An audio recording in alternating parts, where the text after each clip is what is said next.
I què fer, finalment? En un dels temes que en la campanya algú ha posat més a prop de la xenofòbia que del raonament lúcid. Parla de la immigració. Sí.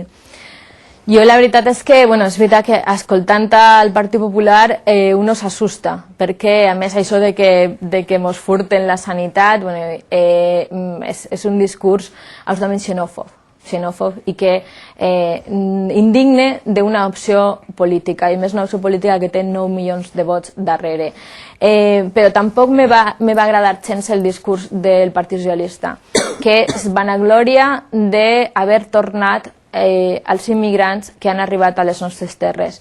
Jo vull que la gent se'n recorde d'esta política que ha fet el govern, que és els immigrants que va agafar, els va enviar al Marroc, el rei de Marroc els va enviar al desert i uns periodistes que estaven darrere la notícia se van trobar un autobús d'immigrants enmig del desert que s'estaven morint de set, perquè no els havien deixat ni aigua ni menjar. Estaven allà abandonats i a més eren de països subsaharians que estaven molt lluny de sa casa.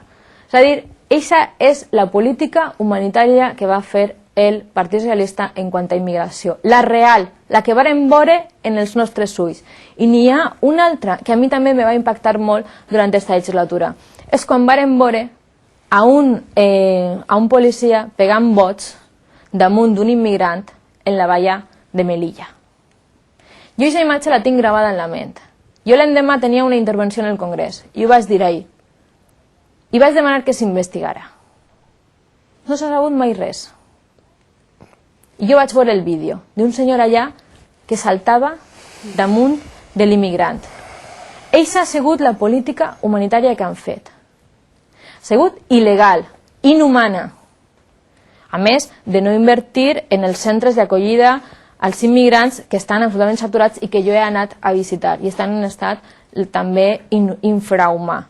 És a dir, que a mi que no me conten històries de que se preocupa per aquesta gent que ve així a treballar, perquè no és cert, La política de retornar a la gent d'aquesta manera més no és humanitària. Nosaltres volem que es tracte bé a la gent, que n'hi hagi una entrada organitzada, està bé, però sobretot que siga humanitària i que no se torni a la gent i se la deixi en el desert, sinó més bé al contrari. Trobem les solucions.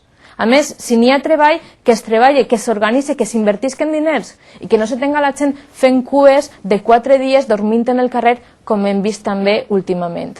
Xaura, hem arribat ja al final d'estos 40 minuts, ens sap mal tallar a voltes, però bueno. Tens ara uns minutets per dirigir-te a la nostra audiència, si els sembla. Molt bé. Per donar el teu missatge.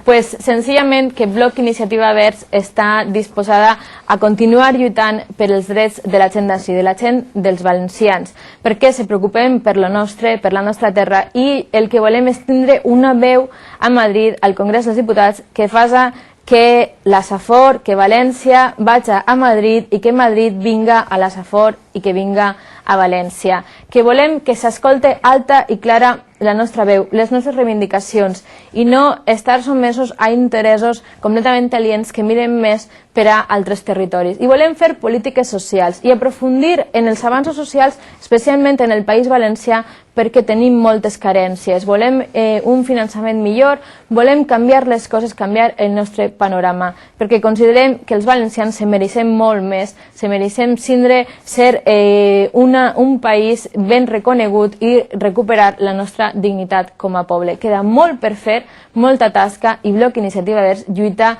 per la igualtat, per la justícia i la solidaritat a l'estat espanyol i especialment al País Valencià. Molt bé, doncs fins així aquest primer programa d'entrevistes electorals. Hem de posar el punt i final. Moltes gràcies a Isaura Navarro per haver atès les nostres preguntes. Ha estat un plaer tenir-te amb nosaltres. Gràcies.